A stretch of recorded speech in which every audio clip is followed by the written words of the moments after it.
let's get this going. And we're live.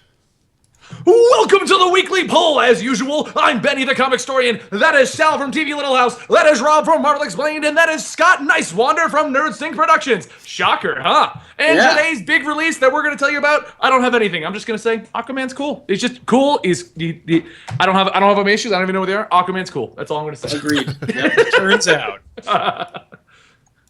All right, so welcome to the weekly poll. As usual, guys, today there isn't too much news going on, so we're going to be talking about Throne of Atlantis. We're going to be talking about Secret Wars and Scott's opinion on the Secret War situation. We're going to be talking about Nerdsync Productions and how great their channel is and why you should be visiting there. We should probably chat about the Watch Mojo list that everyone is talking to us about at this point, but I don't think we have anything major, so we're just going to kind of BS around today. We're gonna be friendly. We're gonna do, in the words of Eris from Variant, give you all virtual hugs today. Virtual hugs. Boy. I wish I had virtual hugs to give away, but I don't. Eris offered a Q&A. I thought that was cool, and he gave away hugs. No, everyone started bribing everybody with things, and I'm just like, thanks. Thanks. So anyway, Scott, you want to give us a rundown on your channel? Yeah, sure. I'm really terrible at promoting it, so this is just going to be horrible right now. But so Nerdsync Productions, basically, we have a podcast that comes out every Monday, but I think the main attraction is probably Comic Misconceptions, which is a show where I kind of tackle, at first it was like literal misconceptions about comic book characters, and now it's more kind of a deeper, in-depth look at comics and comic characters. We talk a lot about the behind the scenes of the industry and like what writers and artists were thinking when they created characters or storylines and that kind of stuff. And that's kind of what we're doing right now. I think this year we're trying to promote a lot more behind the scenes of the comic industry videos. So Awesome. Cool. Yeah. Actually, I will say this. Scott's your channel is one of the ones that I found when I was doing my research to get into comic book channels and stuff. Like, what is the current state of the comic book world? I'd never even heard of Rob, so... I mean, you were the guy that I was looking at. It was you and Variant, and I knew of Sal and TV Little House, but I hadn't watched the entire catalog like I did eventually. It's fair. yep. The full catalog of everything that's going on. Yeah. Of everything on the Sal channel. But no, you've got some really good stuff there. I like a lot of the stuff you do. And just because your fans like to do it, I'm gonna go ahead and say it for them. Do a Deadpool video. Just do Deadpool. Everybody loves Deadpool, man. Me, Benny, and Sal have done Deadpool, and they're like the highest rated videos on our channel. So Yeah, everybody loves I'm Deadpool. I'm going to do one. I've announced that I'm going to do it. But I announced that I was going to do one, I think, almost 1 year ago on like a video where I was like, to everyone asking about a Deadpool video, I'm going to do it. I'm working on it. It's going to happen. And then I totally just dropped it off, like didn't even touch it for a year. And then finally, I finally got a good idea. Because, it's very vague when someone says, do a Deadpool video. Right. I'm like, what does that mean? Right? Do a Batman one. Oh, boy. Just Well, there's not a lot to talk about there, so I'll try to scrape something out of it. I told you, like I think I told you this before we did your podcast, which I did over on your channel last week. But we discussed that, and you should totally do the voice inside of Deadpool's head. That's what I keep trying to get somebody else to make a video about. Madcap.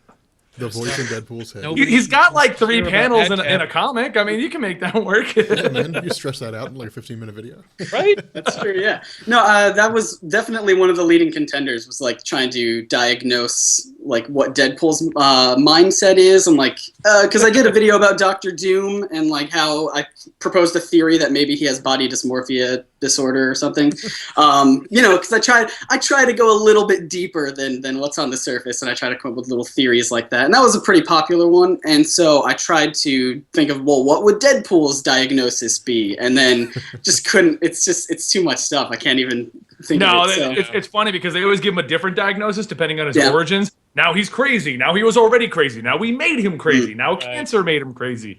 Right. This time he has 3 voices. Now he has 2 voices. Now there's 4 voices. That was part of the difficulty in getting into or understanding Deadpool, was like his 6 different versions of himself, and you're like, well, apparently that's probably why he's so appealing, is because he appeals to so many different people, because he is so many different. Well, that's the problem. Like, you can't go back. You can't just be like, I'm gonna pick up like the current run of Deadpool, like you have to go back and read all these old Deadpool stories, understand what the heck's going on in Deadpool's mind. Right. But I don't know if you need to go back, but I don't know. I like the current run. It's got a wife and kid. You're like, I don't know about that. Well. I think you do, but it's whatever. So yeah, I mean, Scott does a great work over at Nerdsync, guys. It's kind of similar to what Variant does, but without going into the history of the characters, he explores a lot more of the outside concepts and stuff like that. And he does such a great job of it that it's actually something that initially I was going to touch on my channel, but I never did because he does such a great job over there. There's no reason to. He picks up topics that I would never even think of, like why do people live in Gotham City? Right. I don't know, Scott. Why do they? No, it's actually funny that you bring up that one because there was one comment on that video. All the other comments, great comments, but you always fixate on the one. And there was that one comment of a guy saying like, "Oh, did you run out of ideas? Because this is a really lame." I love that because when I started doing my comic stuff and everything like that, and you know how the world of a YouTuber is, you spend so much time making product for YouTube that when you're finally free, you don't watch YouTube. You just head out the door and you go find something else to do that involves real fresh air. Right. Because we breathe computer fumes all day. Exactly. So it was actually the Gotham one actually got my attention when Gotham came out, and I was like, oh, let me go check out what Nerdsync's been up to, and I just go watch the Gotham one. So. I mean, regardless of that one guy's comment, it was a pretty good video in my opinion. Yeah, like I think my favorite series on your channel is the comic book misconceptions. Yeah, that's what we're talking about, Rob. You're way behind. Yeah, I know that. I'm saying that's like the, you know what? Yeah, that's the main attraction. I get it. Yeah. Fine. You guys just talk. I'm just gonna sit here and drink my water. Dude, I had Jimmy John's for lunch too. I was gonna say, what company are you sponsoring there, Rob? I am sponsoring Jimmy John's. Yeah, who's getting a nickel today? Crazy fast, crazy something. I don't know what it is. I don't know how it is. I should order a Jimmy John's sandwich right now. We'll just see how fast it gets here. Not saying that it's a sponsor, but Jimmy John's actually right down the road, so we'd be here in minutes. But yeah, no. What I was trying to say is Scott does do a great channel. And we've actually been talking to him a while. I know you guys have said, "Oh, Scott, you should join up on Weekly Poll," and I just joined him on his podcast over there. But it's more of a scheduling confliction. We never had any problems with Scott. It's just always not seeming to work out. So everyone who is unaware of Nerdsync Productions, everyone who's unaware of Nerdsync Productions, go check out his channel. I'm pretty sure yours is named Nerdsync Productions as the actual address, right? Like. Yeah. Yes, it is. Yeah. Okay. So YouTube.com/Nerdsync Productions, or if you just do YouTube you guys will search. find it down in the description if you feel like refreshing the stream. Yay. Did you really put it in midstream? No. It was in before the stream started, but people showed up here after the stream started. Or maybe, no, I'm sorry, before I put it in when the stream started. Whatever, man. It's in there now. Just shit. All right. All right. So I think we've done enough of the opening plug. We'll do plenty more plugs on Nerdsync. So let's go ahead and discuss the topic of the day, the movie that came out on physical copy right now, Throne of Atlantis. Yep. Okay, now Sal hasn't seen it, so he's just going to sit quietly in the corner. All right, good. I actually saw the movie before I read the story, which was the funny thing. Interesting. Yeah. How I was saw the that movie experience? Like the movie was actually like pretty good. I almost knocked my e-cig thing over. The movie was actually the movie was decent enough. The problem that I had with the movie is like I was actually telling the guys about this before it started. Like 3/4 of the way through, like the movie picks up.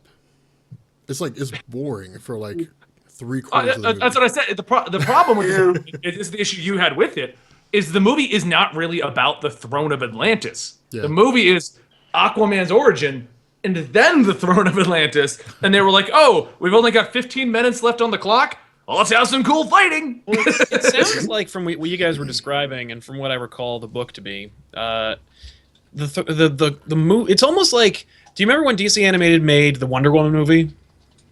Actually, I didn't watch that one. I didn't watch it, but I know what you're talking about. I own it, and it's really fun. I was one of the 4 people who bought it, and that's why. And I think that DC knows that there is a rabid Aquaman fan base, but they don't quite know how much that is. So they build it as a Justice League movie, but it's actually just couched. It's just an Aquaman movie that's couched in a Justice League movie. And they're like, we have to have the Justice League in this freaking movie, or people will freak out. So we'll put some Justice League stuff in there, but for the most part, it's an Aquaman flick. And that's why it's like, I think it's called Justice League Throne of Atlantis. Yeah, it is. Yeah, so I think that part of the reason why it's a little boring is one, they're setting up Aquaman. They have to do his origin. They have to get him in the league. They have to do that story, and they also have to do this Justice League story. So it's like you're losing it's not really a coherent piece. Right. That's my Well, concern. the problem that I had with it for the most part, I do like the movie. I thought the movie was great for what it was. I just feel like I would have rather them just had the Aquaman movie, and it makes sense what you're saying. There's an Aquaman fan base, and they want the Aquaman fan base to feel excited and go Right. watch an Aquaman movie, but they're worried about the rest of the world who still views Aquaman as your 1970s super friends. I can Exactly. talk to fish and ride a seahorse. Well, and the other thing is, like, it's a great way to catch all. It's a catch-all for all other like superhero fans. Like, I love the Batman direct-to-DVD movies, or at least I like the Batman character more than I like, say, Aquaman.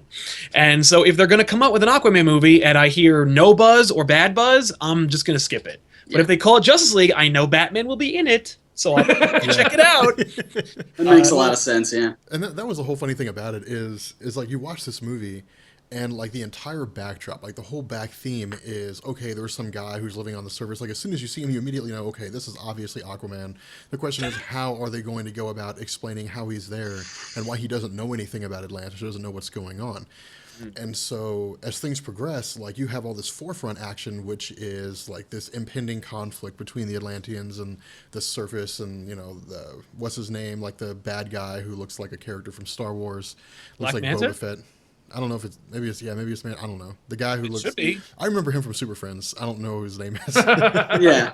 But anyway, like he's Orm! But all right. he's in like the whole conflict and everything. And, it's like the whole forefront issue. Here's one of the things I didn't like. It felt like all of a sudden that chick showed up and she was like, "You're Atlantean," and he was like, "Oh, okay, cool, let's go." And like they just went down to Atlantis. And he just accepted it, no questions asked. And it was like, Well, okay. I mean, all That's right. kind of how the story actually happened, because at least the most recent origin for Aquaman is he kind of knew he was Atlantean before he finding out he's Atlantean, because of Dr. Shin and everyone doing experiments and kind of studying him and seeing why he's capable of doing what he's doing. So he kind of already had an idea he was Atlantean. So when they finally do show up to find him and he goes looking for Atlantis, it's like, okay, this is all real. Let me go look for this. By the way, I want to do a quick shout out to Comic Book Cast. They're in our chat. Oh, hey! Hey! What's going on, Comic Book Cast? Technically, it's just Joel, but we'll go ahead and say it's all of them. Just, I don't know. It's Joel. That's cool.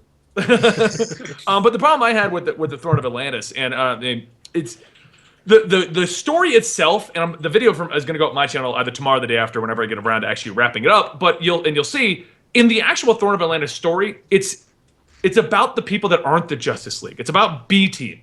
And how B Team has to stand up because the Justice League has been removed. And it's like Hawkman and like Element Woman and Green Arrow and all these people that are coming forward to basically show that they're also heroes. They're also here to save the day. Right. You know, you don't have to worry about just the Justice League. And you get this really awesome like actual war in which it's Atlanteans versus the Justice League combined with Justice League B Team versus the Trench Monsters. And then you got Volko with his little thing going, oh, you know. Yep. And it's just like this massive battle. And when it came to the movie, it was just kind of like, we'll just have some cool stuff. You know, Flash and Green Lantern weren't even in the book.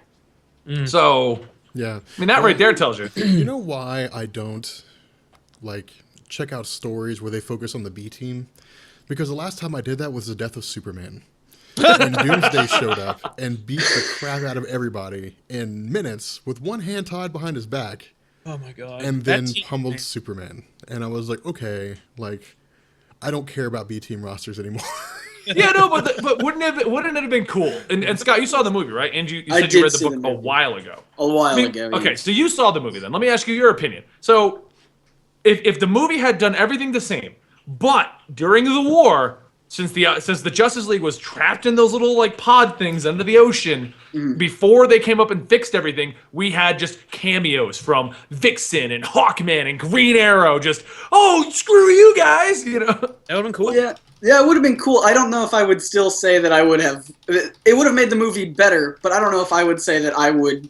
It would make it a movie that I loved, because I didn't. If I'm being honest, I didn't really love this movie at all. I know. So 'cause you have to explain that then, because All you're, right, so you're the odd man out. all right, I'm sorry. I love Aquaman ever since the New 52. He's one of my favorites, and so the portrayal of him in this movie as kind of just this mopey guy who doesn't really. I don't know. I didn't really like the way that he was portrayed in this movie. I like him more in the comics. He seems more like he's just this almost guy who gets picked on a lot, and you know he's kind of he almost seems more of like an introvert, and he's like trying to keep to himself and do the best that he can while everyone else is picking on him in the comics. And in the movie, he's just like some guy who's like, I'm gonna just whine about life to this lobster right here. That's literally what he does. Like, he's drunk Yeah. and he's sitting in front of a lobster. Yeah, in a and that was tent. another thing. That was another thing that I didn't like. So in the first issue of the New 52 Aquaman, there's one panel that I've saved, and I use it all the time when people say like Aquaman, all he can do is talk to fish, and it's just one panel of Aquaman just looking straight at the lens and going, I don't talk to fish. And I love that. And so in the movie, though, in Throne of Atlantis, there's like a scene where he just like discovers that he can talk to fish, and he goes, oh, so I can talk to fish now. And I'm like, no, you don't talk to fish. You command fish. I 100% agree with you on that, because the New 52 Aquaman got me back into Aquaman, and I loved it. And I remember the first issue, and you probably know it too, when he's sitting in the restaurant, and he orders fish and chips. Exactly. And everyone gasps. And they're like, you can't do that. You talk to fish. And he's like, I tell them what to do. You can't have a conversation with a fish. See, that was something I thought was funny, because when I went through and I read the New 52 Justice League, when Aquaman first shows up and like the sharks attack, you know, those parademons, like, I think Flash or somebody was like, he's like, did you talk to those fish? And he's like, I can't talk to them. He's like, I can suggest things to them. Right. And I'm like, okay, look, basically, like, he's communicating with fish. I don't care how you want to paint it out. If he suggests they do things, or if he tells them go attack this thing, like, he's speaking with fish. Fish whisperer, yeah. Fish whisperer. The situation of Aquaman is a great marketing study, actually, because you think about it. 1970s is when that whole Aquaman. The reason he has a comic is because he's popular and he does things, not because they thought it would be funny. No, the So- bug's not a joke. Right. In 1970s, he had the Super Friends, and he got painted. Everyone in the Super Friends got painted in more of a kid-friendly, light-hearted, jokey way. Yeah. But Aquaman was the guy riding the seahorse with Aqualad and doing stupid things, and that just seems to have carried over into Robot Chicken, into Family Guy. It's just been repeatedly brought up in pop culture. That's mostly my guess is because Aquaman never had a Dark Knight Returns. Like, Nope. Batman was a joke. 1966, that show, like, that's how people still refer to Batman, depending on what demographic or age group you're talking about. They're like, oh, pop, pow, zam. I'm like, shut up. Like, that was 80 years ago. But then Tim Burton made, actually, Frank Miller does Dark Knight Returns, and then Tim Burton does Batman 1989. Like, so Frank Miller convinces the comic book reading community, like, hey, no, it's not bullshit. And then Tim Burton legitimizes Batman as being like a dark, cool character, and suddenly Batman's cool again. Like, he goes from being like a joke to being cool. And like Superman had like a crazy great movie after like a bunch of silly serials from the 50s and like radio dramas. But even then, like, even the Max Fleischer cartoon, he was like awesome and cool and serious. But like, even Superman was treated seriously. In fact, I think like the culture kind of like craps on Superman a little bit more today, or rather in the last 15-20 years, because those Superman movies got really dumb. And like Aquaman never had like a reckoning. There was never like a really cool public display of Aquaman's coolness. And like, that's kind of, I think, the failing. Like, it's why he's always the go-to punching bag. Like, you know. Well, I mean, a lot of superheroes we had the Batman cartoon that revived Batman, right? Because a lot of the big heroes right now are who was popular in the cartoons in our day and age. Yeah. So we had the Batman one. Batman's popular. Superman had a great cartoon that we watched that one. Yep. Then we had the Justice League cartoon, and we had no Aquaman. No Aquaman. No, we Yeah. didn't. I think he's in one episode of Justice League. It's like a two-parter. He shows up, he's really badass, and then he just goes back That's to the ocean. right. Yeah. He's also in the Superman animated series in the same thing. Like, he's cool and then leaves, and you never see him again. But it's actually really funny. This is a fun fact, which you guys may or may not have known, but did you guys know the 1960s Batman helped keep the comic from being canceled? Yeah. Actually Which is saved the comic book. like, which is funny because like, yeah, it saves it and then kind of dooms it to being a silly, stupid comic for a long time. Interestingly enough, back then, Neil Adams was doing like crazy adult stuff with Batman. So you had that silly, dumb cartoon, and then kids are going to the newsstands, and they're like, "I'd like a Batman comic," and you have like stories where Batman is like having sex with Talia al Ghul and then fighting in the desert and being stabbed to death by scorpions, and you're like, "What is happening?" And it looks as serious as Prince Valiant, and you're like, this is not for children. No.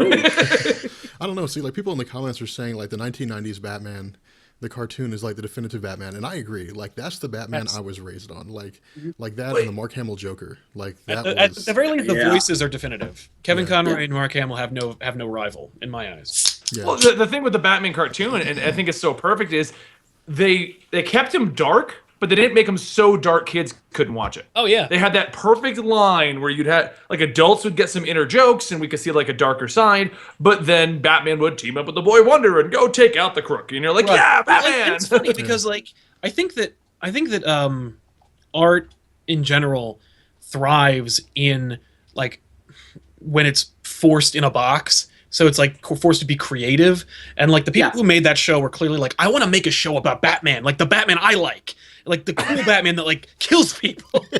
But the censors like, we can't have him kill people. Okay, he's not going to kill people, but like the villain's really dark. Like the Joker's a maniac, and like, well, he has to be like more of like a scary ne'er-do-well. So they're like, okay, and so the Batman animated series is this amazing distillation of all the things they wanted to do and had to be very subtle about it. So like subtlety became like a mainstay of that cartoon. And that's kind of my issue now. Like we're talking about this off camera, like the new direction of DC animation. I feel like the censors are gone and they're like, oh, like now we can do what we wanted to do. And it's like, no, you kind of needed parameters. And like, so that's kind of like, I feel like it's lost a little bit of charm because it's like, if you get that, there's an amazing Batman animated series book from a while ago, and it has like all these great sketches and commentaries by Paul Dini and Bruce Timm, where they talk about the process of making the Batman cartoon, and you're like, how did this happen? And even more so, how did Batman Beyond even get close to made? But like they talk about like fighting against the censors, and like you get little notes of like the censors like, okay, so when Harley Quinn says I made a mess on your cape, you have to heavily imply she threw up. And it's like, what? Like, and they had to rail against that every time. And so like everything that happened in that show was just this battle. So like every episode was like a fight to get made. So every episode is really precious. Yeah. Which is why that show I think is so great. Yeah, every episode. Well, and see, it wasn't. The show itself was fun to watch, but for me, it was like the small stories that just come out of left field, like the laughing fish. All right, based on the story, the Joker's entire scheme is to turn fish into Joker fish and then copyright them. Yeah. He wants to copyright fish. That's it. Like that's it. That's a scheme. Yeah. That's it. That's all there is That's to one it. of the most hardcore Joker episodes of that show. Yeah, I loved it. I mean, Batman, like he literally hits Batman in the head with a wrench and then gets eaten by a shark. yeah. And then he what is it? He drives. What is it? God, I can't remember what it Your was. guy's memory is way too good. I know. I was thinking the same thing. No, I'm no, like, no, no, like, no, dude. I don't remember this run that- episode at all. I I remember could the run that Joker episode fish. off right now. Like one of my favorite ones is God. There was one where Joker dispersed the laughing gas across the whole city. Yeah. And one of my favorite moments is like him and the henchman and Captain Clown are getting off the boat. And he says, Captain Clown, I love Captain Clown, but they're getting off the boat and they're pushing grocery carts, and he looks at the camera and he says, "When the going gets tough, the tough go shopping." Yeah. The only thing I honestly remember, like memory-wise, from the Batman animated series, I remember enjoying it, but I don't remember any episodes. The only thing I remember is one scene where Batman was riding on top of an invisible car. It looked like he's flying. Yes. It's a deadbeat dad, and he steals an experimental suit that gives you cancer because he wants to see his daughter. He makes himself invisible in the process and just starts going. I don't even know the rest of the episode. I just remember him flying by. He makes an actual suit out of it, like a bodysuit, and starts running around and committing crimes. And I remember there was a bum on the staircase, and he's like, "Batman flies now? I thought that was something Superman did." Yeah, he does. Didn't know he could fly. Like, oh no. I loved so many. God, there was. Funny thing is, I love. I was thinking about like bringing up the Fantastic Four trailer, which we won't because who cares. But like the. Well, I think some people are asking for it. And I can't have to run over it. But. Maybe. But like, we as comic book fans are so spoiled now, where we're like, we want Spider-Man in the Avengers. Like, you have 8 Avengers. Like, you have all these characters. Like, why do we need Spider-Man? I'm one of them, by the way. But like, I'm still like, I'm aware of the fact that I'm really spoiled. Well, it's not even that though. It's like, not only do we need Spider-Man in the Avengers, but we also get a Spider-Man movie every few years. Even if they're horrible, we're still getting them. By the way, like, compared to the I 90s. liked a lot of the stuff that happened in that sequel. Like the suit's finally right. They got the eyes right. Gwen Stacy's great. Like Yep. the Rhino's cool. Spider-Man is funny. You know, there's a lot of things that work really well in that movie.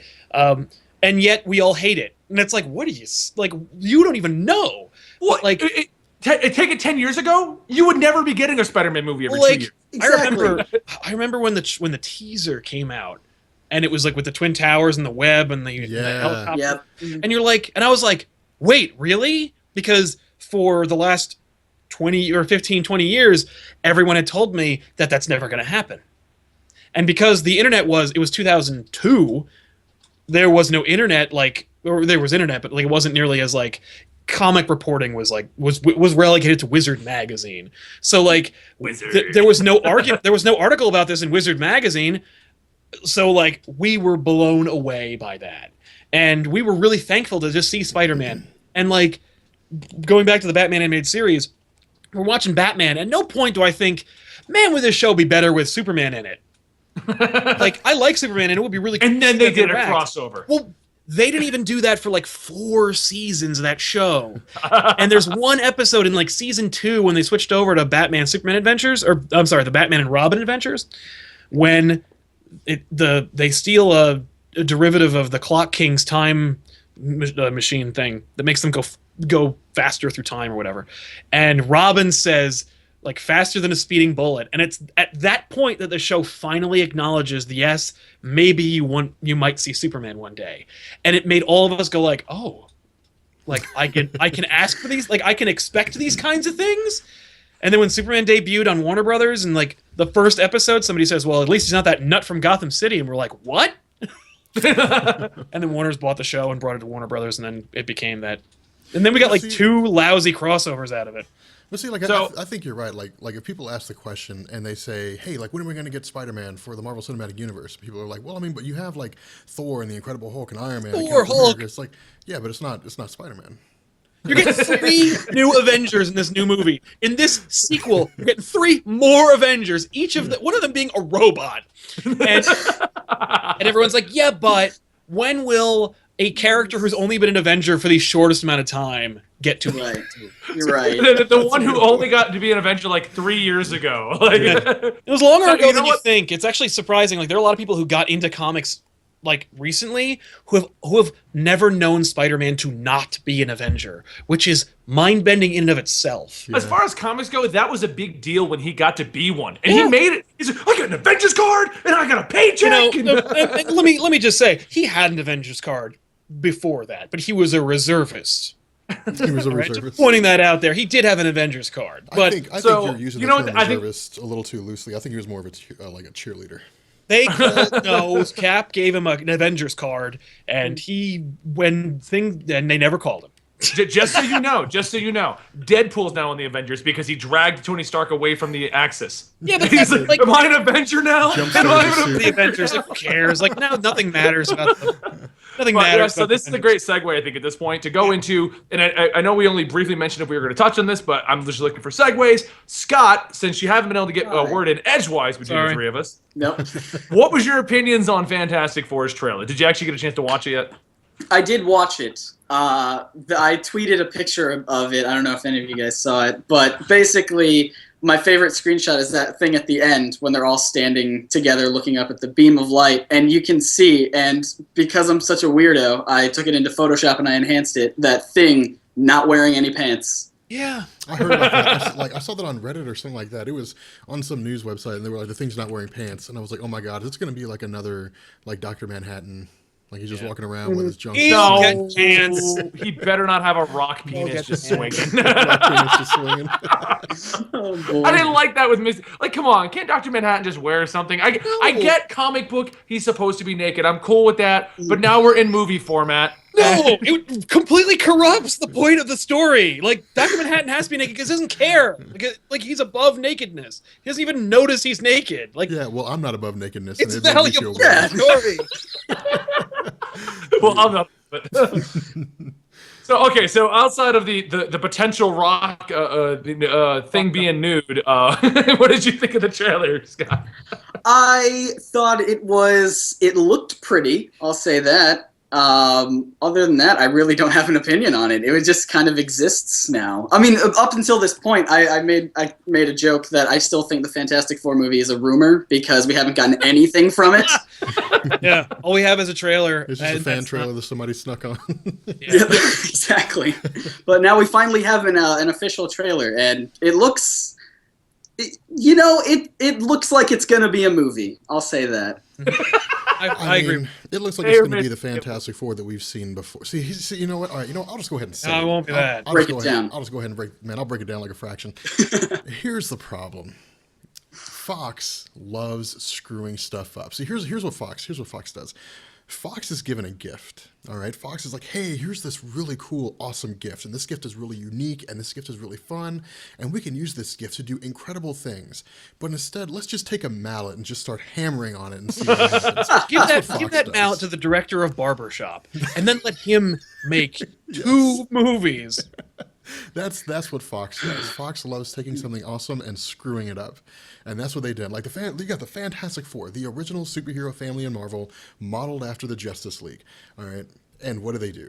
They make 2 crappy movies, and now they're making a 3rd one. Which I hate to be the naysayer, but I think Rise of the it's Silver gonna Surfer? Those I liked movies Rise of the Silver are. Surfer. I didn't like Rise of the Silver. You know what? I would rather stab myself in the face with a rusty butter knife than sit down and watch That is Rise not of the true. Silver Surfer again. Here's the thing.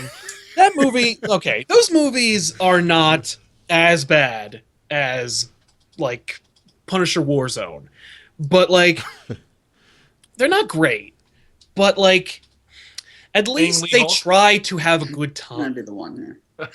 Like, they're at least trying to have fun making that movie. Like, the characters are, like, the character interactions, I think, were really faithful to the characters. Dr. Doom's a pile of garbage. Like, no question. The stories are incredibly weak. There's really lazy casting in those movies. Especially the second one with that general. Like, you need a general you're not going to like, and he's going to be against Reed Richards. Cast that guy. It's what I call the Michael Ironside effect. We need a guy who no one can trust and hates the protagonist. Cast Michael Ironside. Wait. Stop. Under no Break it down now? circumstances is it ever acceptable to talk bad about Michael Ironside. Michael Ironside's the man, and everything that he did up until the 90s was gold. Okay. But I'm saying in the last 10 years, he's in Terminator Salvation. He's Yes, in he is. X-Men First Class. He plays that general. He plays the friggin' naval captain, and you're like, why is he in this? Because he needs to be a guy that is gruff, that you don't necessarily trust, who doesn't like the protagonist. And, like, it's just lazy casting. He built this amazing career. Anyway, Michael Ironside's rules. Also, definitive voice for Darkseid. But Hold on, he played the voice of Darkseid? in the Superman animated series and Justice League, he played And he Darkseid. better I didn't be know the that. voice when they get Darkseid. Not gonna do that. They're gonna do that. They're gonna cast someone dumb, like Benedict Cumberbatch will play Darkseid, Oh god, man! If Patches comes out playing Darkseid, and they'll mocap his face. Benedict Yeah, I can Cumberbatch. totally see that. Right? Yeah. Like, With the accent, or like the full British accent. Or, yeah. Mhm. Like, it'll be. No, I agree. Like I love Michael Ironside as much as the next guy, but sounds right. Like he is this generic guy. He's like we They need a cast person to him play this now one role. like that. And yeah, But like and that's him what as he does. him in Total Recall or Scanners or Well, even it's- Starship Troopers. It's the exact Oh, same yeah. syndrome that. He was It's a the exact teacher same in Star Trek. situation that Samuel L. Jackson is now. Yes. It's like, we need a badass black guy. Samuel Jackson. And he won't say no. He's almost Nicolas Cage in that he will say yes to almost anything. You Yeah. need a Capital One card? I'm your man. Samuel L. Jackson, you're a model of integrity. But like those Fantastic Four movies are garbage. But at least they're having a good Real time. quick, shout out to Variant Comics in our chat now. there's this Crap, here. hey, Eric, Hey, what's going what's on? going on? But that trailer was just the Foxivization of comic book movies. Like what they say in that trailer from the studio that brought you Days of Future Past. You're like, okay, because that movie was super serial and needed to fix all the terrible decisions that Fox had made with that franchise. So don't forget that. Second, there's nothing fun or joyful about that movie from the trailer. Like, my opinion is it will probably be more Dark Knight, more like it's real and it's dark and it's like serious. And who wants to see that? Like, it's like John Hickman, like the Fantastic Four, where no one's happy and everyone's a murderer.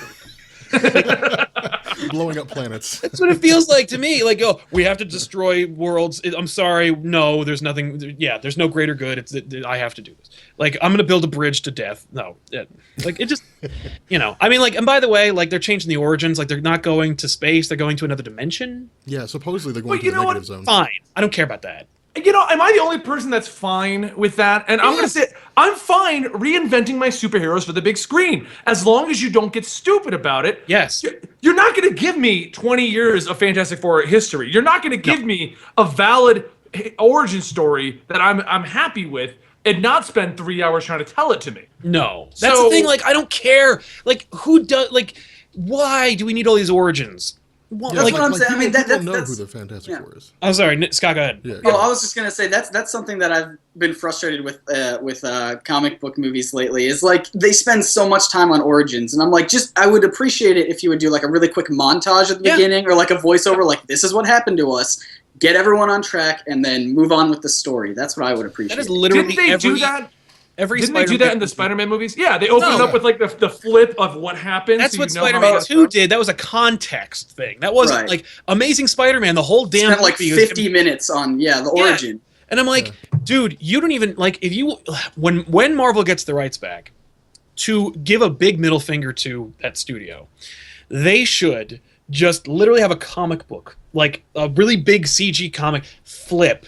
And you just see panels drawn by Steve Ditko of like Spider Bite, Uncle Ben, like Spider-Man. Done. Like, we get it. Yeah, we're on board. The top 3 origin stories that anybody, richest person, homeless people know are Superman, Batman, and Spider-Man. So, like, we get it. We don't need to waste another $80 million on a friggin' on another Uncle Ben casting.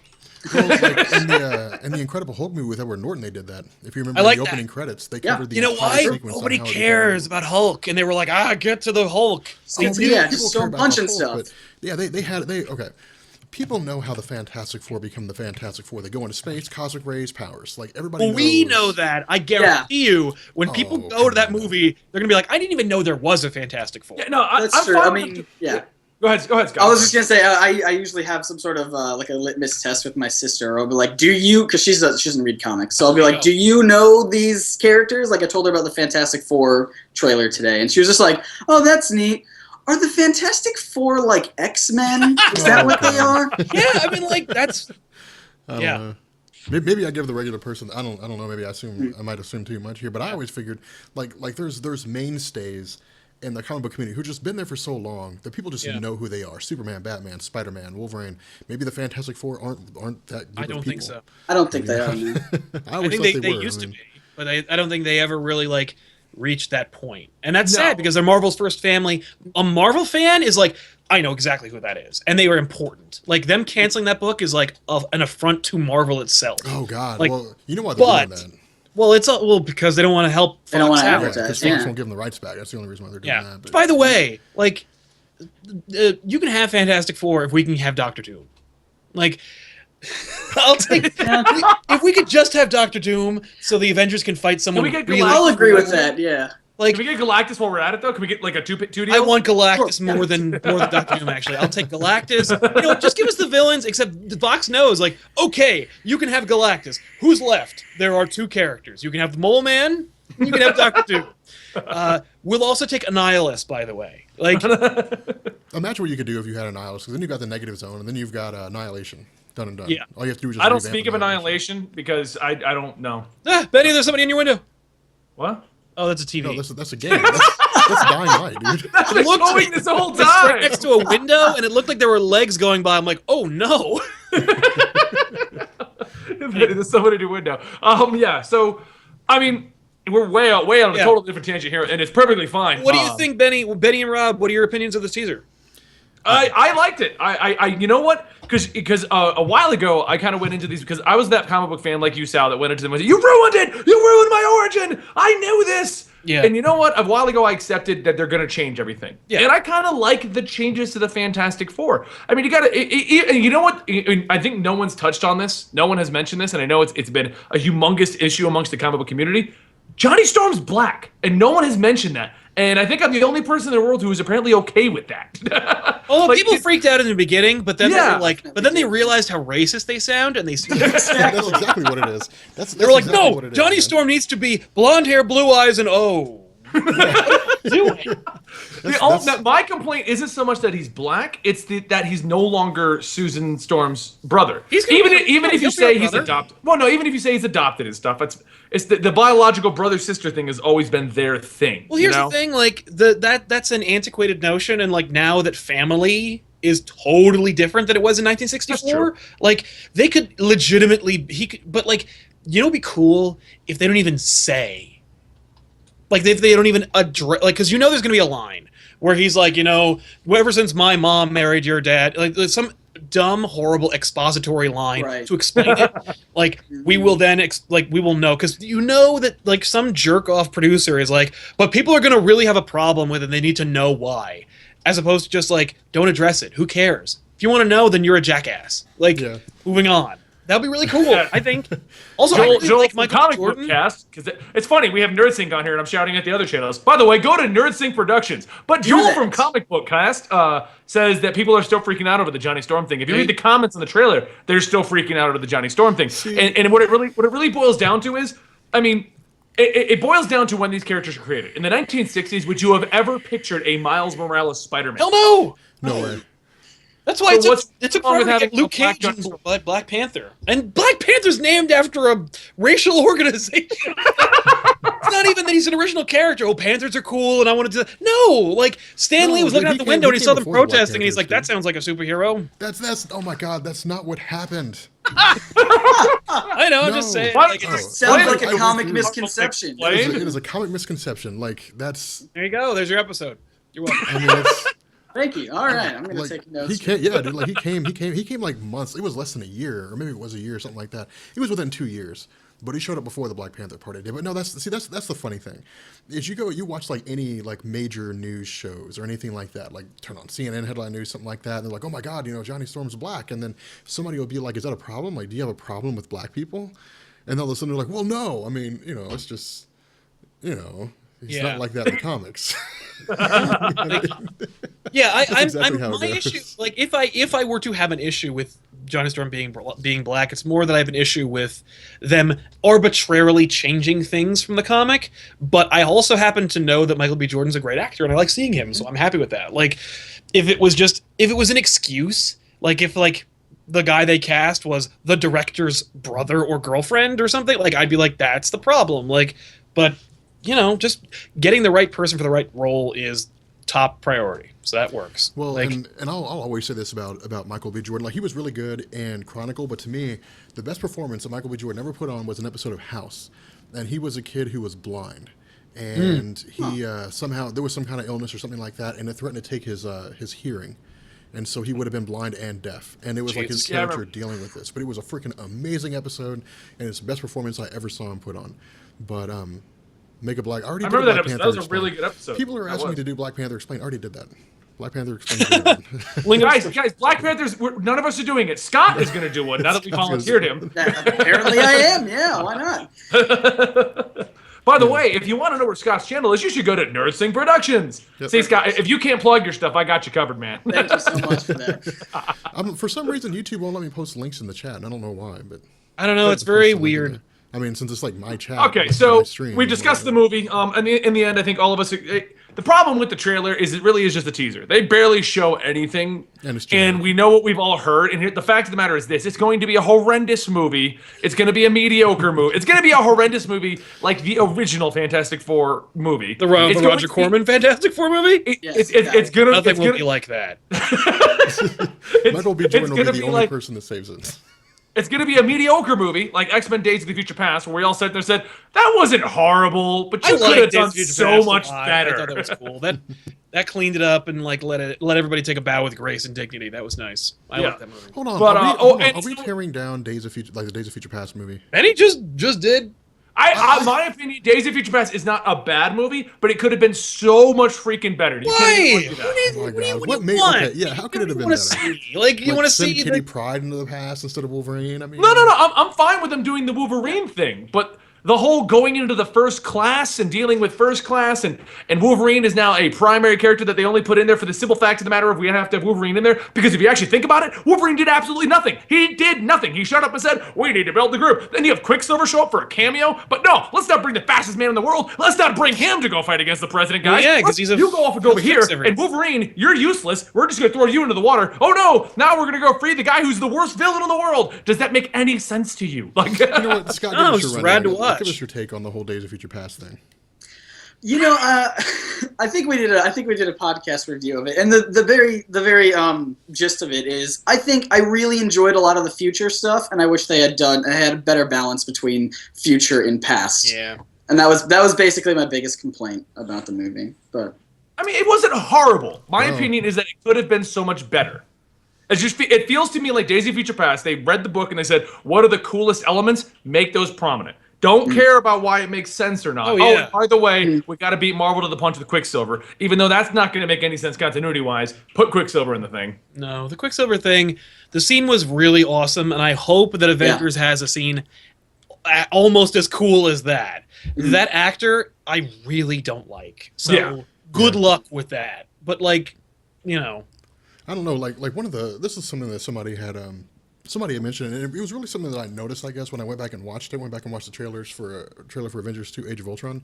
Yeah. One of the things people said is that it didn't look like Quicksilver was moving that fast. Like, not in a slow motion scene, but there's a scene where, like, he literally runs up. But the problem is, like, Yeah, it's I a did notice 3-second that, scene, yeah. and you're not given any context. We don't know how far away he was. Right. Like, when he ran up there. I mean, if he was on, like, the other side of the country, well, then he's fast as hell. But the thing people always have to remember, too, is that when it comes to Quicksilver, I think Marvel has explicitly said his speed is, like, 175 miles an hour. It's Right, how it's fast not he can Flash run. levels. It's not Yeah. Flash level. So he's not in one place and another in the blink of an eye. Unless you're Terrigen Crystal Quicksilver. Then there's a whole nother level of speed. Yeah, then you time travel. Nobody talks about Son of M. So Wait, no, okay, you know what? I'm going Son to of poke a him? hole. I'm going to poke a Exactly. hole in your Quicksilver thing. The coolest scene in that movie for Quicksilver, when he pretty much slowed down time and ran around, made absolutely, positively no sense unless, first off, the bullets don't just knock out of the way because you're moving faster than them. They still have a trajectory and everything like that. Secondly, the music track that he's listening to would have to have been sped up to like. I did, yeah. beats I per agree. minute, I mentioned that, yeah. 2000? Like how fast? All right, let me put this thing on super hyper speed. Sounds like gibberish to you, but I can Right. hear it. Like. It's the coolest scene ever. I don't deny that, but it felt more like it should have been in The Matrix. We're gonna break reality. I mean, to me, I don't worry about stuff like that. Like, oh my God, the music's not the right pace. It's like, okay. No, it makes a cool scene, but that doesn't. whatever. It doesn't I mean, we're talking about my problems with the movie. The problem is that scene made no sense whatsoever for super speed. I am a Flash fan. You know how they do super speed right? Watch the Flash show. That's how you do speed. Right. Okay. Just like a red blur. Yeah, I don't know. Here is my question about the whole Days of Future Past thing. If your contention here, Totally off topic, but okay. using specific I will phrase, allow it. I guess like what do they call those, like dime words or nickel words or whatever that is. If your contention here is that the music didn't actually match up with the continuity, let's say like the music was just too slow or too fast or whatever, then how would you have done it? Would you have just not put music in that scene? No, don't put music in there. That right there messes Well, with the that's entire. boring. No, because here's the thing. Because the way they treated it was like Quicksilver stopped time. That's how they treated it. They didn't treat it like he moved fast. We treated it like he was able to slow down time because he actually stopped moving and started moving things out of the way. Which basically, because in motion, yes, he would have speed, but when you stop, what is he just standing there like that? Like that doesn't make any sense. He doesn't stop time; he moves quickly, and that's how they treated it. They treated it like he stopped time, popped his music on, and just did what he wanted. Yeah. Well, So? you know what? So? Okay, the only way I could have seen that being different is if like once like the cops start to pull the triggers, like they slow down when they pull the triggers. He Yeah. puts his things on, and then they immediately cut to the scene when all the cops fall down, all that kind of stuff, and he's just like, Yeah, that was me. But you don't actually see that what would- happens. But that would have been boring. That not have been cool. That would have been cool. No, You'd but be like, it holy wouldn't- crap, this guy's awesome. I mean, it would have been kind of boring because I mean, you'd just be like, well, it's Well, whatever. the entire scene was a joke. He pops on music and moves like the glasses, moves a guy's fist over to the right. In order for Quicksilver to grab a guy's arm and push it over here, with his momentum, would not have been. It would have been like whoosh. This guy's against the room. Oh my god. So clearly, we need someone to break down the physics of this scene. Yes, we Yeah. do. It was, We it need was, Neil deGrasse I Tyson. believe it was like on an episode of like Vsauce or something. That's where I got my anger from. It was like a Vsauce 3 episode or something. I don't know. Oh wow. But I'm just shouting everyone out. Comic Book Cast, Nerdsync Productions, Vsauce, Variant Comics. I mean, we need like MythBusters to step in on this, and That would like, be the greatest what just podcast ever. happened? That would have been awesome. We had like MythBusters on here. It's like, okay, guys, let's perform an experiment live and see if it would work.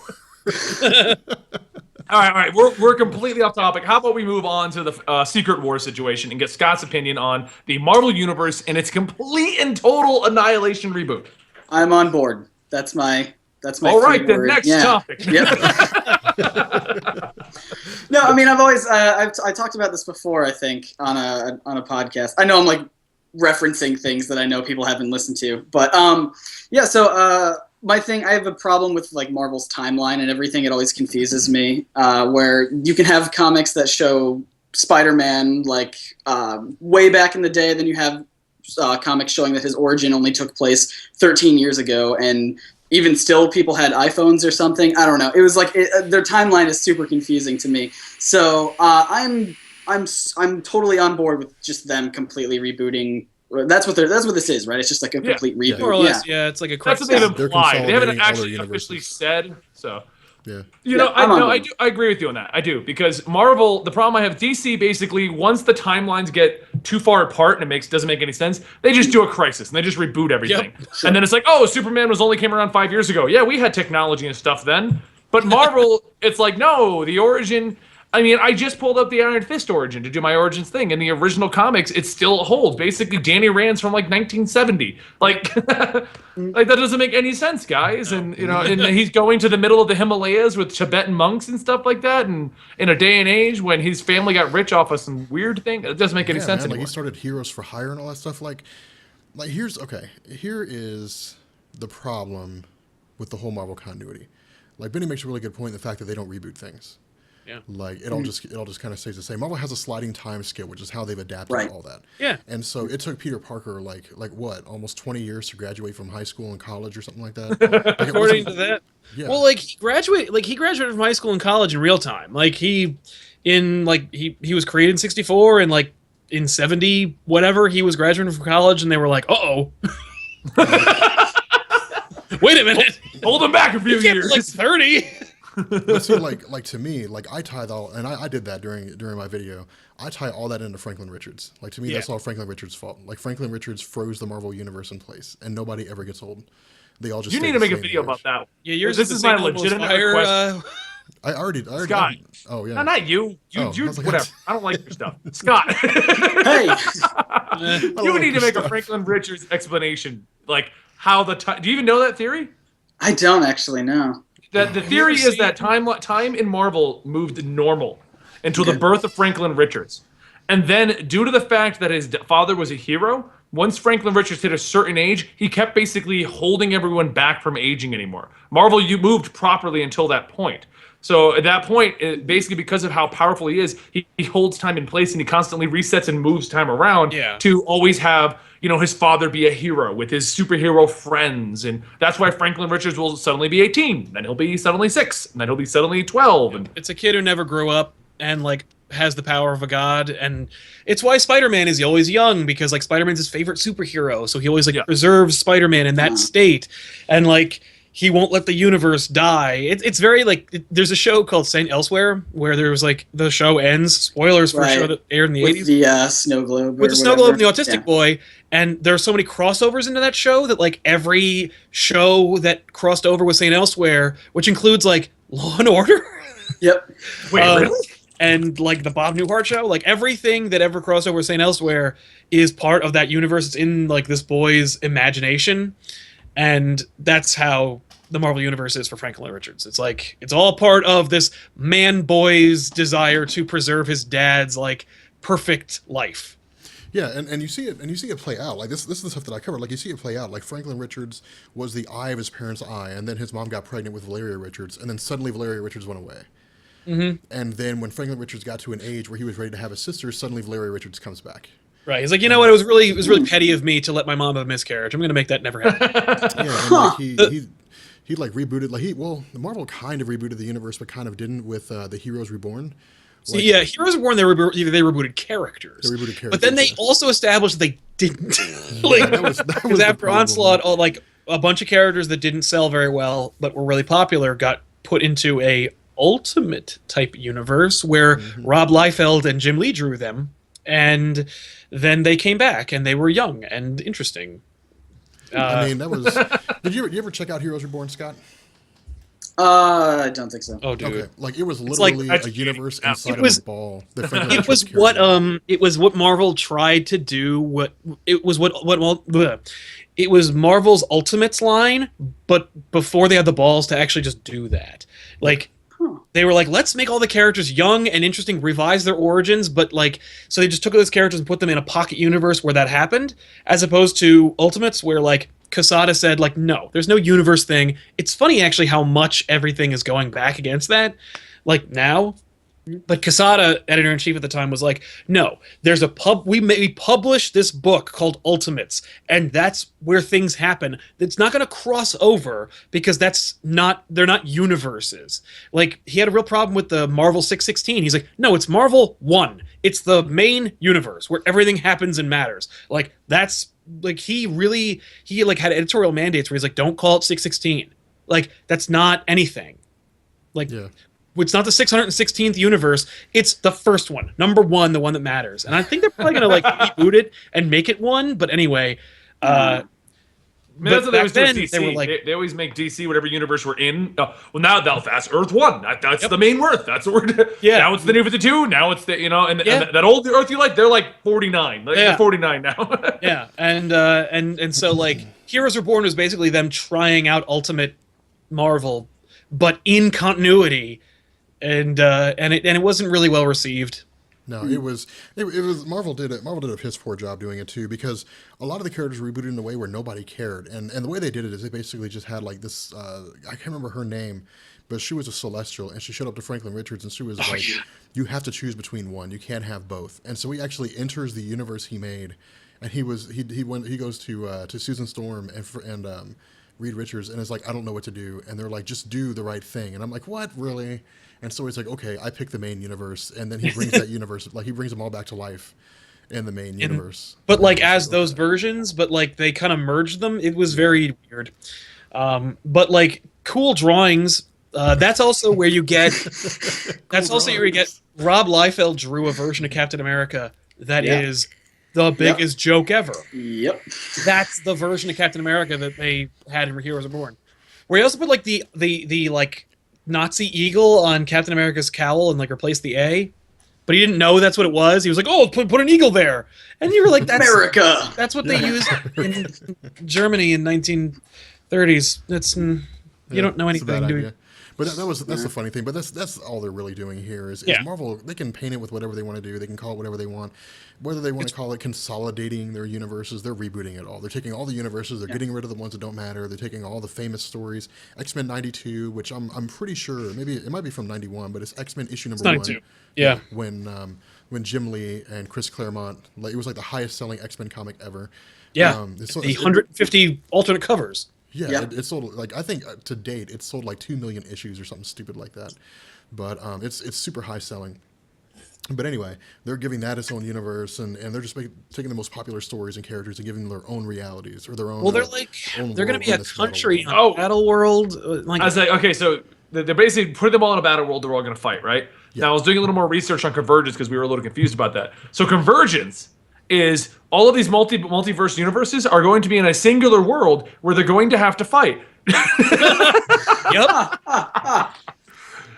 Yep. So basically, the all-new Marvel is their attempt at basically doing New 52. Now, the difference is, and I'm pretty sure that's what they're doing, Marvel's planning it already, what they want to keep in continuity, while New 52 was like, reboot, we'll figure it out later. Yeah, that's a wing. Yeah, and I mean, like, it was a cool move for DC to go like, no, like Scott Snyder and Greg Capullo, you know what you're doing with Batman, just do whatever. And like you, like, and the guys who are working on Detective, like, you guys know what you're doing, do whatever, but don't talk to each other or plan anything or figure out how those work. And it'll all be in the same universe, and we'll do something over here with Jeff Johns and Jim Lee with Justice League, and that will be in direct contradiction with everything. Like, make a freaking map, write it on the wall, and then stop. Like, have you ever seen like those story sessions? Here's the issue. And I'm sorry to interrupt you, but this is the issue.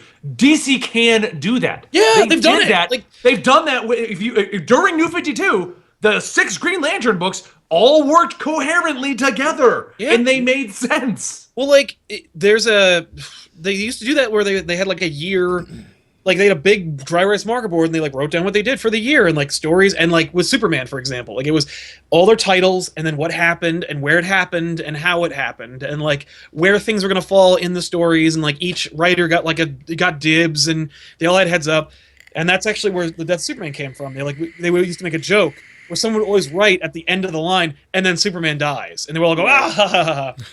And then they ran out of goddamn ideas, and they were like, what if he did die at the end? Yeah. I mean, I don't. At the end of the day, I'm not really sure. I'm not 100% sure how I feel about this, and I think I've kind of been on the fence about it for a while. I think in some ways it can be a good thing, because the problem Marvel has is because they've never rebooted their whole continuity officially, like not like this anyway. No. And because they had so many different realities and not like this, boom, bow, like this. Avengers disassembled. Hawkeye gets blown up. Yeah. Oh boy. I'm not gonna. Okay, so just a fun side note, because you guys know I do the dramatic readings on my channel. Yes. It was doing the Avengers disassembled dramatic reading, because after fans had been saying you've been doing dramatic readings, we love it, and I was just reading the scripts, and it was an Avengers disassembled. I'm like, I'm gonna try my hand at actually doing this dramatically, and it was that line, where I was like, not like this, not like this. That was actually one of the first videos of yours that I ever saw, and I was like, I like this. This is pretty good. Not like this. It's one of those funny moments, to me. It's I retook that line like 5 or 6 times. Like I did the whole script almost in one take, and I got to that, and I'm like, it's got to be powerful. Yeah. I can imagine you like sitting there in your place and like psyching yourself up, like, all right, how does go. you say it? Not like this. Not like this. Oh man, but no, I'm kind of on the fence about it, because with all these different universes and all these different stories, and Marvel apparently not communicating, because Benny made a really good point. I was talking to Benny about Spider-Man, and I said, you know what's something really weird here is like while all this is happening, Incursions is going on. Now there's some point, if I remember correctly, where Roma in Spider-Verse mentions the Incursions, but aside from that, like that's it. Like at no point, and this is what I really think would have tied everything together really well, is if at some point along the lines, like you have Silk and you have Spider-Gwen and you have Anya, who are just jumping from reality to reality, and they happen to jump into one where like the Black Priests are wiping out life on a planet, and they're like, let's get out of here, and like they bail out. Like that would have tied into Incursions perfectly. Yeah. But the problem is Marvel apparently doesn't like communicate between who's doing, like Spider-Man, they're like, don't worry about Incursions, we'll worry about that. And yeah, it was like I was telling Rob, for the longest time now, and Sally, you can vouch, and I don't know if you're an avid follower of Spider-Man comics like I am, Scott, but Spider-Man's always been kind of treated, like even though like he's involved in the other books, like he'll show up in Avengers and he'll show up in the big events. Yeah. The Spider-Man books themselves have always been almost treated like a totally separate universe. Mm-hmm. Like things that happen there would make perfect sense. Like, great example was Spider Island. I think the Avengers never even showed up to the end. It was like, oh, our whole island's been taken over by spiders. Maybe we should go jump in towards the end of this one. They did tie-ins to tell that story. Yeah. Right. It's like, but basically, like everything that happens to Spider-Man seems to only happen to Spider-Man's world. Well, he doesn't really. It doesn't affect anything else. The stupid Maximum Carnage event, it was 14 parts, where Carnage and like 6 D-listers destroy Manhattan. No other book. No, that's what I mean. Like happened. Goblin Island is a great. No, it's Goblin Nation. Goblin Nation. Yeah. The Green Goblin has takes taken over New York. No. And the only cameo you even get of the other Avengers doesn't even go into other books. The only cameo is at one point when he gets his body back, he swings by them, and they're like, "Spider-Man, are you still evil?" And he's like, "I've got this. I'll explain later." And that's it. Like, okie dokie. Yeah. Like, by the way, I chalk that up to just Norman Osborn being a toolbox and being like, I set some fires and I stood on the Brooklyn Bridge and now I'm in charge of New York. It's just like it was actually just 2 streets. you haven't done Yeah. anything. Like, you didn't take any. Like, who's like the mayor is still in like Gracie Mansion, right? Like, there's no like the cops are still patrolling. Like, you haven't taken over anything. Like, you just spray painted some walls and set a few fires. Like, you're just Exactly. a douche. You're just a member of Project Mayhem. Like, that's not anything. I mean, what do you think, Scott? I mean, do you follow Spider-Man concurrently? Do you know what's going on with him? Yeah, so I'm a few issues behind, but Spider-Man is my favorite superhero of all time. And I think I agree with you about just it seems like it's a completely separate universe. And I think that's probably why I like Spider-Man a lot, is because I've been kind of discovering as I'm reading more and more stuff and doing research for videos that I'm not a huge fan of like big events or like crossover team stuff. I'm like more solo hero. I want to see what they're doing with their thing.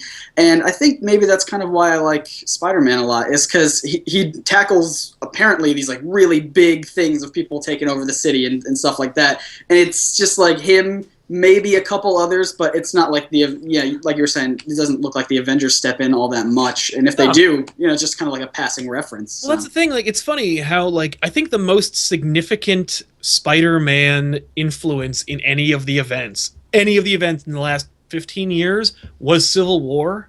Mhm. And it was only just that he took his mask off in front of cameras and then never did anything again. And then, like, tried to fight Iron Man and lost, and then Punisher saved him. Like, that's kind of it. Like, I mean, Secret Wars, he never does anything. Like, he never... I'm sorry, Secret Wars. Secret Invasion. There's a lot of secrets in the Marvel Universe. And That's true. But, Here's the secret yeah, war. he never actually, like, he never, like, casts a tie. Like, he never, like, splits a tie. Like, he never does any kind of, like, influential thing. It's it's weird. It's funny because he's important, but he's also, like, not.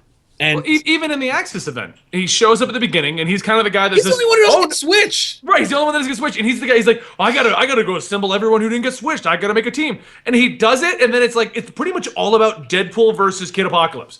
Like, Yeah. Like, okay, fine, but, like, don't do that. Like, or Avengers versus X-Men. Like, he's gonna teach Hope about power and responsibility, but, like, doesn't matter. Like, they get a couple of issues out of it, but, like, it doesn't actually make any kind of change in the story. Mhm. I remember that because that was actually funny because he's like, all right, Hope, here's the key words. With great power comes great responsibility. She's like, what does that mean? Yeah, he's like, like, I what don't are you know. Saying it for so long, I have no idea. See, to me, that's the problem. Like, you got a character who's a mainstay in Marvel like the face of Marvel entertainment. Yep. Everybody knows who Spider-Man is. Even if they don't know who the Fantastic Four is, they know who Spider-Man is. He's a billion-dollar franchise. Yeah, he's a franchise in and of himself. If Marvel got rid of everybody else, they could still have Spider-Man, and the comics would still sell. Yep. All right. Yeah. The problem here is, again, to me, you can't have a face and a character that big and then keep him isolated to his own world. Because then when you have like these huge events that go on, like with the incursions right now, the question is, why are we not seeing any semblance of what's going on in Spider-Verse? Like, why is it not in any way? Right, it's literally interdimensional change. Like, yeah. It's the exact same concepts. As a matter of fact, in Spider-Verse, they will see other versions, like the evil Tony Stark and the evil Daredevil, and and we've never heard of an incursion. Nope. You've got a villain who's jumping worlds, and they don't even make in a passing. Like, you don't see like Morlun jumping. He jumps in one world, and he's like, oh, another map maker world, and he jumps out. No, he doesn't like, or like he jumps and like there's nothing. He's like, oh no, the world was destroyed. No, like there's no reference to. I'm bad. Probably because nobody wants to probably because nobody wants to write about Ex Nihilo and like the stupid whatever. Oh my god, man! And not Here's only that, Hickman's but you got Avengers. the Let's Weaver. go to the moon and fight and shit. Yeah, the Weaver, the Spider Weaver is trying to find a way to get rid of the Inheritors by having this elaborate plot with Spider-Woman, right? Yeah. Okay. Why? Why doesn't he just go, and now you're in a world with the Black Priest? Yeah, exactly. How about you all teleport to a world that the Illuminati is about to blow the hell up? And I'll teleport you out right before it happens. I mean, isn't that what happened with Namor? Hey, you're going to chill it here. Black Panther. Yeah. I don't know. All right. So yeah, that's pretty much that's the multiverse situation. I think we're kind of running to our normal time frame here. Where we got about 15, 20 minutes left. So you know what? For people who have just joined us, because when we opened there was 20 people here, and now we have over 300. Scott, hi. why don't you tell us once again about Nerdsync? Sure thing, guys. Now you're getting it. You know, Scott, I have no idea what your channel is. I have no idea what you do there. Would you mind filling me in one more time? Just conveniently, I forgot. Boy, would I. All right, so Nerdsync Productions is a comic book channel on YouTube where basically we talk a lot about recently, we've been doing a lot of the behind the scenes of comics, like with the industry, what artists and writers were thinking when they came up with characters and storylines, and really just kind of the main show is comic misconceptions, and a lot of times we tackle some misconceptions sometimes. We teased earlier that I was doing a Deadpool video, and that's coming out soon enough, and it's a really good one. I'm tempted to just tell you the topic right now because I think it's a really good misconception about Let's Deadpool. tease the audience. Yeah. All right, tease the audience. I'm doing a video in a couple weeks about the misconception that Deadpool is a ripoff of Deathstroke. So, because I've found that he's not, and I found sources and stuff. I found the one source that says that he is, and then I found like a bunch others that says he's not, and then for some reason people just took that as like a thing that's like, oh yeah, he's a ripoff of Deathstroke, Right? And so hopefully going to be tackling that one pretty soon, and just like a whole bunch of other stuff. You know, we talk about sometimes psychological things, like we did the why do people stay in Gotham, and I talked a lot about like confirmation bias or optimism bias, and cognitive stuff, and it's fascinating to me. So if you're interested in that stuff, Nerdsync Productions. Yeah, it's a great channel, guys. Maybe Scott will be joining whenever Scott's available because we have a very large scheduling issue getting him on these shows. But he's always welcome to join us in the show, unless Rob hits me up after this and says, "No, Brady, it's my show." Sounds about right. Never happens. You know, when I was in college, it was my freshman year in college, and I took Communications 101. And we were like, man, it's Com 101. It's gonna be a cake course. It's a 101 course. How difficult could it really be? It's for required reading and so on and so forth. And man, it was a 100% memorization class, and we had a binder like that thick. Actually, I might have it. Well, I'll show it another time, but I have that binder around here somewhere. And what we had to do was we had to go over the concept of confirmation bias. And we had to go over all those different things and the psychological effects of colors and things like that. Let me tell you something. We spent like 15 hours in W.T. Young Library, the main library here on campus, studying for that test, and I promise you, I will go the rest of my life without hearing about confirmation bias and be okay. But it was we learned so much. Anyway, you're not going to be on the show again. I'm sorry. That's what I'm hearing. Yeah, I think that's what it is. Long version of saying That's it. No. I got this. Scott, you and me, we're gonna go make the Stinkastorian podcast. Sure thing. That's a money making title right there. I think so. The Stinkastorian. I think it very clearly says what it is in the title. I think people will definitely be on board with that. about it. Yeah. So, okay, you guys are all talking about it, so we might as well acknowledge it. For those of you guys who are wondering, there is a Watch Mojo vote going around right now. Watch Mojo is assembling a top 10 comic book YouTube channels. And all four of us have been invited to be on it. We've all given permission from our channels to go ahead and use us. And the vote is still going live at the moment. And you should all go there and just vote Comic Storian and ignore everyone else. Well, that's the thing. I was going to clarify that, Scott. There is a bit of confusion here. You can vote for everyone you like. Like everyone's, and Scott is. I'll tell the funny story about that in a minute. Yeah. But I'll start with it. Okay, so so we all got acknowledged from Watch Mojo. They're like, hey guys, we want to make a top 10 comic book channels, and we want to invite you all on there. And so we all kind of played it safe, and we were like, oh, we're just not going to tweet. We're just going to do tweeters, and that's it. We're just going to leave it alone. Mm-hmm. And Scott made a video. I did not get this memo about only sticking it to Twitter. I did not get that memo. So I was like, Scott, might as well make a video about it. Why not? And then apparently I started a war with everybody. Exactly. So he makes a video. Now, the ranking, if I remember correctly, at the time of you making the video, if I remember correctly, it was like Variant, Comic Book Cast, TV Little House is actually number 3. I was number 3 for a few months. And then it was, I was 4, Scott was 5, Marvel yep. Explained was like 8 for some weird reason. Like, the thing was, nobody knew about the list. I will say that. Rob was way down there for some reason. So what happened was, and this is from my point of view. So we talk and everything like that, and you made a video, and I was checking the vote. We all tweeted, and I went out for dinner, and I came back from dinner, and Scott's number 3. And right, now I'm 5, and TV Little House is 4. And I'm like, wait a minute. What did Scott do? What did Scott do? So I start like going crazy on the internet. I'm like, Scott must have done something. There's no way that just out of the blue everyone showed up for Nerdsync. So why not? Why couldn't that be a thing? You don't know me.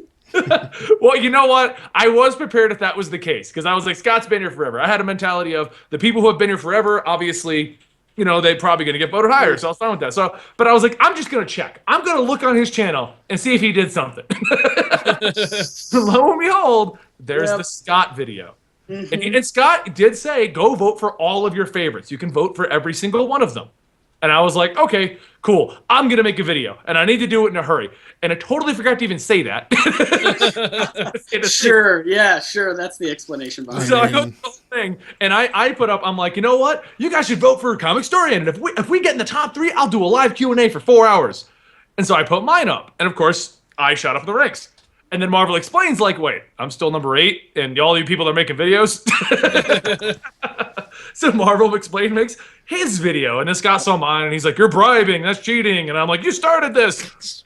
But this is where it gets good. So Scott and I are having a little playful fun with it. And Eris from Variant sees what's going on. And he's like, wait, so we're making videos now? So which was just terrible, because as soon as he was going to make a video, we all know who would be the winner after that. Right. So he just shut up. And he actually contacted me on the thing. He's like, is the voting open? Is it dead? I'm like, I think it's closed, but I'm not going to tell you it is, just in case it isn't. You end up making a video. Because my assumption at that point was that they had already chosen the winners. They just wanted traffic. See, the email sounded like they were like, because they said, make sure that your fans participate in this vote or this page with the list. So I was like, oh, it's probably still open. So I'll just send the link out and make a video and everything. Well, once they first contacted us, and me and Sal did a little bit of research, and you can see a lot of Watch Mojo's interactions with everybody.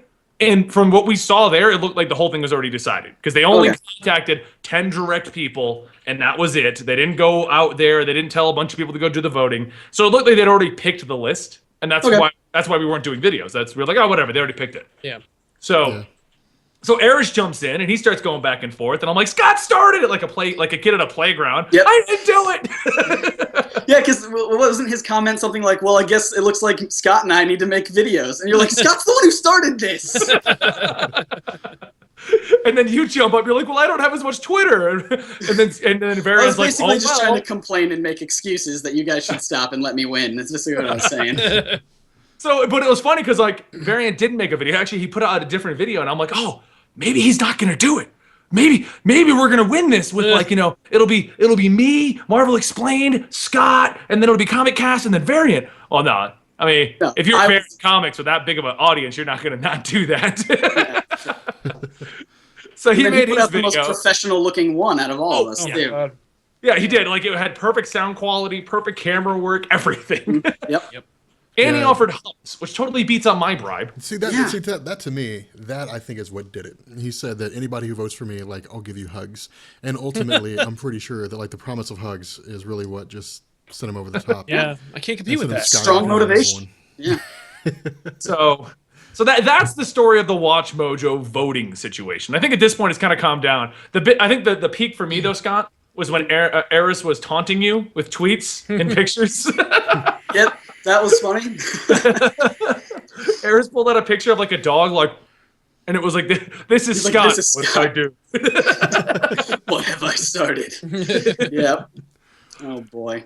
So, but no, honestly though, guys, if all of you here, you can vote for all of us. You don't have to go pick who you want. Yeah. You can vote for everybody, and then just go downvote all the non-comic book things I got on there. Yeah, you know, it was before everyone started promoting it like crazy. The list was actually pretty solid, I think. I was like, I like all these channels. Good job, everybody. And then as soon as everyone started promoting it, a whole bunch of other channels started being in the top 10 that I'm like, but these other channels who aren't in the top 10 should also be in there, and I don't know these other guys in here. It's like, you know what a great example is? I like Emergency Awesome. I watch his stuff, but he's not a comic book channel. And somehow Right. he's like number 6 now. I love that example because I think the number one comment under his, because you can leave comments with your votes, the number one comment that I saw under his thing was just like, emergency awesome, and some guy just wrote, no. I saw that. I was like, oh my I God. thought that was so funny. That's amazing. Yeah. Oh, but for the record, I'm going to say this. You guys are really mean on there because, like, me and Rob are going through it. And, Yeah. like, I got people on mine that are like, one guy's like, I have no idea what I don't see what people like about him. Another guy's like, he needs to shut up or something like that. I'm like, what? Why are you so mean to me? like some of Another these- guy, my some of these favorite things are comment, mean. though, I was like, the one for you, Rob, you want to say it? The 1990s one? Because that was hilarious. Oh, No, he was it? knows it. We were joking about it. oh, some guy left a comment. I'm trying to remember off the top of my head to paraphrase. Some guy was like this guy talks about old stories, like he stopped reading comics after 1995 or something like that. And I was like, what? Scott did mention, though, he's got no hate on his side. So I think everyone I needs haven't to go- checked in a couple days, but as the last time I checked, I had no hate. But I did notice I'm very, like, I guess Nerdsync is very polarizing because if you look at the thumbs up and thumbs downs, they're about even. I'm looking or- at that right now. I didn't even think of that. Yeah, so I guess people just either really hate us, or maybe they think, that thumbs downs will vote us down further, and Well, they're trying to get their favorite channels up higher. And think that's there what are I a few- think it is. I think there are a few ghost accounts on there, Scott. Okay. Okay, I'm not gonna lie. When you first made your video, the first thing I did was, wait, Watch Mojo doesn't check the accounts. I can make like 6, and because when you first made your video, you passed me by 6. And Oh, I'm yeah? like, wait a minute, I want to make 6 accounts. Are you saying that you were manipulating the voting process? Well, I was until the third You account. were Watch manipulating Mojo the told me to sacred and time-honored tradition of the Watch Mojo. stop. Well, here was the funny part because I made like Shame 3 of on them, you. and I'm like, oh my god, I'll just keep myself like I won't make a video. I'll just do it this way. And then like 3 into it, Watch Mojo's like, you cannot make any more accounts. Really? It's I was like like, they well, know. there goes that plan. Yeah, man. You're trying to game the system, man. Yeah. Well, I wasn't even gonna game it. It's just he was only 6 ahead of me, and I'm like, well, I'm at least gonna get even again. Like, But see, like, it's like, okay, so here was a funny thing. Like, I'm going through the comments, and a lot of these are the same comments. I think people have stopped commenting at this point, but people like 9 times out of 10, people are like, this guy has the best voice ever. I noticed that. Yeah. People were just like posting that everywhere. They were like, this guy's got like a buttery smooth voice. And I'm like, I guess. And okay, fine. You guys want the secret on how to get my voice? All right. I promise you don't want to know the secret. The secret on how to get my voice is to smoke cigarettes for 15 years. All right. It's a terrible suggestion. That's a not horrible do suggestion. That. Like, don't do that. Like, you don't want my I voice. smoked for 10 years to get my voice, and that's how I can talk like this. Welcome to the complete story for how Rob got his super secret sexy voice. Yeah, Rob's voice But explained. don't do what we did, you know? Yeah, Right. don't do that. That's a terrible idea. I will say though that some of the comments, at least on my thing, were super, super nice. Like a lot of people saying, like, you know, I kind of take a lot of inspiration from other YouTubers, and so a lot of people saying things like, "This is like the game theory of comic books." And I'm like, "Oh my gosh, thank you so much. That's amazing." Oh, here it is. I'm sorry. Go ahead. Oh no, I was just. Yeah, Yeah, you know that's I'm interesting. done. You should find that. Yeah. All right, so here's that comment. I was trying to find it. All right, this guy says, "This guy blows. He thinks he knows." Hold on. See, I can't help but laugh at these comments. All right. Hold on. Okay. So this guy says, "This guy blows. He thinks he knows everything, but all his videos are simply about '90s events, like he stopped buying comic books in 1995. Plus, it's not fun simply to hear something explained. Commentary is supposed to be funny." I see. I had to add stuff in there because this guy doesn't know how to grammar. But commentary is supposed to be funny and interesting, not just a boring lecture. Like that guy thinks I blow. Well, Well, shit on the him. most guy- upvoted comment on my side, and it's at the top still. This guy sucks. I can't stand him. Upvoted 34 times. well, man, I'll tell you what, These man. are Like, all those- quotes we need to put on our channels. Like, Yeah, But dude. right Marvel beneath that, explained this guy. right beneath that is Comic Historian is great. He's not the type of YouTuber which only releases a video once a week. He releases them at a high rate and has a perfect amount of content for the length of his videos. He's also very fun to watch. Comic Historian all the way. Downvoted 14 times. By comic story. Yeah. Yeah, I mean, I guess all these naysayers, man, they sure showed us. I guess we better just quit. Just stop. Oh my Yeah, God! back it Somebody up, on the guys. internet has Yeah. an opinion. They don't like me. Well, I guess that's just the end of that. Yeah, I guess. All I right, got guys, do well, you it was even fun. grammar, bro? For the comments. I think it's fun. You guys can go vote for all of us. You can. I know Rob made a video saying that. So did Scott, and I got all selfish, but. Yep. You guys can go vote everybody, and I think that's it. We're pretty much hitting our hour and a half time limit here, Rob. Yep. So I'll go do it real quick, real fast. Ooh. Guys, check out Scott. If you don't know who Nerdsync is, he's pretty hefty into the entire comic book community. He chats with all of us. You can see him on Twitter all the time. He does do great content. I mean, if you're looking for a comic book channel that doesn't just rehash origins in our style, Rob tells origins in his style. I tell him in my style. Sal tells you the origins, in a funny manner because he hates on everything new after the year 2000. But it's hilarious. I love it. But Scott tells you stuff in a interesting manner. He tells stuff like, why would you move to Gotham? And he tells you stuff like... what does Dr. Doom's face look like? What does Dr. Doom's face look like? And my personal favorite, and I saw it in a while, and I wanted to ask you, but we didn't have time today. I don't know why you did this one. I haven't watched it yet, but is Thor a Nazi? That's like one of your first... There's a fun story behind that one that I guess we won't get into. No. Oh, well. Maybe the next time you're on the podcast, we can explain exactly. that one. We'll get into it the next time you're on here. Sure thing. YouTuber Registration Act enabled. So guys, go check out Scott's channel if you aren't aware of it. We are all huge fans of him. We all chat with him. We're all friends here in the comic book YouTuber Avengers front. Scott is our Spider-Man. He's our guy that shows up when it gets really bad. And then just kind of mind my own business the rest of the time, right? Yeah, he's off in his own corner, and he swings in when the whole world's going down, and we need Spider-Man for some weird reason. Exactly. So go check him out. And then, as usual, why don't we go through what we're all going to do for the week? I guess since I'm talking, I'll go first, but I'm putting out Throne of Atlantis. We're putting out the story of Black Hand. We're also putting out the story of Miss Marvel. I put out way too many videos, and we're also putting out Namor. Oh, boy. Why don't you go next, Sal? Because on my screen, you're next on the list. Sure. Since I am next on the list, today we premiered the third episode of Hack and Splash Page, starring the real Zoobs, which she did an episode about the Boom Studios book Eternal. Tomorrow's Off the Rack, where we talk about Batman and Robin, the new issue of Batman and Robin, the new book Gotham Academy, a little bit. And I can't remember what the other book was. Oh, Wolverine's #3. And then on back issues on Thursday, we talk about a Spider-Man book that was particularly controversial. It's not the most controversial, but it is written by Straczynski and has something to do with the Spider-Verse event.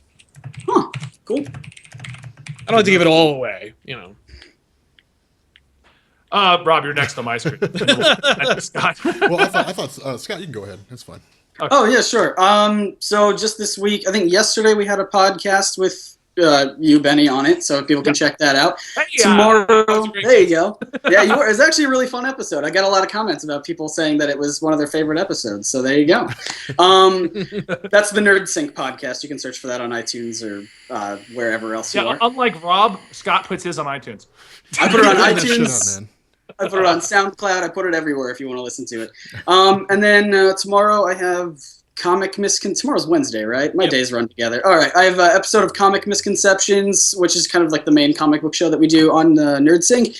And I'm going to be tackling the big question on everyone's mind. Why is Lex Luthor bald? And so I'm going to be talking a lot about both the in-comics reasons and the out-of-comics reasons why the writers and creators decided to make him bald. So really interesting stuff, I think. And then we premiered a new series last week that's just kind of, it's called Tie-Ins, and they're just like mini episodes that kind of tie into the Comic Misconceptions. So this one is a little bit bizarre. It's just something that really interests me, and I really hope other people like it. But I'm basically dissecting like the etymology of the name Lex Luthor and trying to figure out like why is he called that? What does it mean? Like what does it represent with his character and like what he does in his place in the comics? Like what does the name Alexander Luthor actually mean?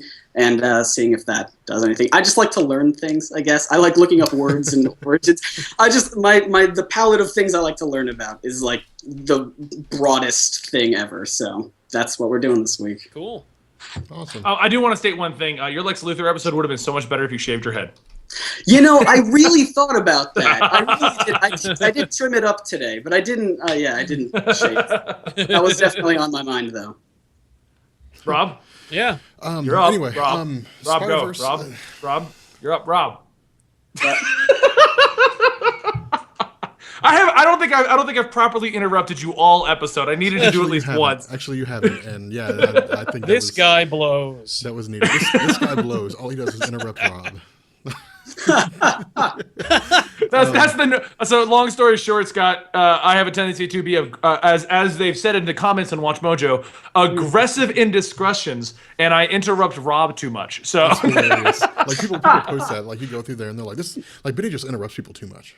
Like somebody sat there, they were watching that, like, you know what, like this needs to be said. Like This Benny needs to be said. I need to interrupts create an people account and go too there much. and tell them. I thought you were gonna say people sat through it and counted the amount of times that he I think interrupted. they did that once. Okay. though. Oh, yeah, They're like they with did. the timestamps and everything, like at And- 3 minutes 4 seconds. Click here for Yeah. this. And the best part is, like, every time they leave those comments, I normally launch the next episode with, guys, I'm still here. So guess what? If you don't like it, don't watch. I didn't hack your account and resubscribe.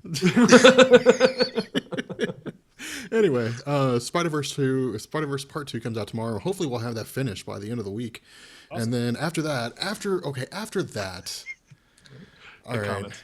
Imagine that. After that, my lovely subscribers. After that, we'll get back into character discussions. So, yeah, done and done. Nice. Oh my god. By the way, I'm going to go ahead and say it. Rob's 3-minute challenge idea was amazing, and I loved it. Oh, okay, guys. Look here. Just so we're clear on the 3-minute challenge, that was an experiment. The 3-minute challenge is not going to replace character discussions. In fact, I might add it on to character discussions. I might do I'm going to do a full discussion on the Vision. I might do a full discussion on Squirrel Girl. I don't know why the hell I would, but I might do a full discussion on Squirrel Girl and then do a 3-minute challenge. Although the 3-minute challenge would be the same as the discussion on Squirrel Girl, but nonetheless, because her continuity is short and she's not that important. Although unbeatable. She's unbeatable. So, you know. There you go. No, you probably squeeze an extra minute out of that. The 3-minute challenge is not designed to be a replacement for full character discussions. It's just to see if I can do it in 3 minutes. That's all it is. It's just an experiment Yeah, to see it's if a it can challenge. be done. That's why it says not challenge according in to it. your comments. Exactly. That's why it says it's not 3-minute explanation. It's not 3-minute expert. It's the 3-minute challenge. So, Anyway, so yeah. But There's a request for a Mad Jim Jaspers episode, but I think we should end it on that before you give him an answer. I'm not going to go in. I'm not going to go into Mad Jim Jaspers. Do it in 3 minutes. Anyway. All right, guys. I will answer this question, though. Somebody asked a question. Who will win, Franklin Richards or Mad Jim Jaspers? Franklin Richards wins. We'll explain that why in the next podcast. All right. Well, I can touch that one. But Bury anyway, the all right, guys. Thanks for joining us today. As usual. We always appreciate you guys joining us. We'll be here next Tuesday at the same time, same Weekly Pool time, same Weekly Pool channel. And for those of you guys wondering about the website, it is still on track for February 1st. We are going to get it up and running, and we'll see what happens from there. So thank you, everybody. Everyone, do a send off. Sure. Yeah. Bye. See ya. Yeah. With that being said, we're going to bring Excelsior. this podcast to an end. I'll catch you guys later. Peace.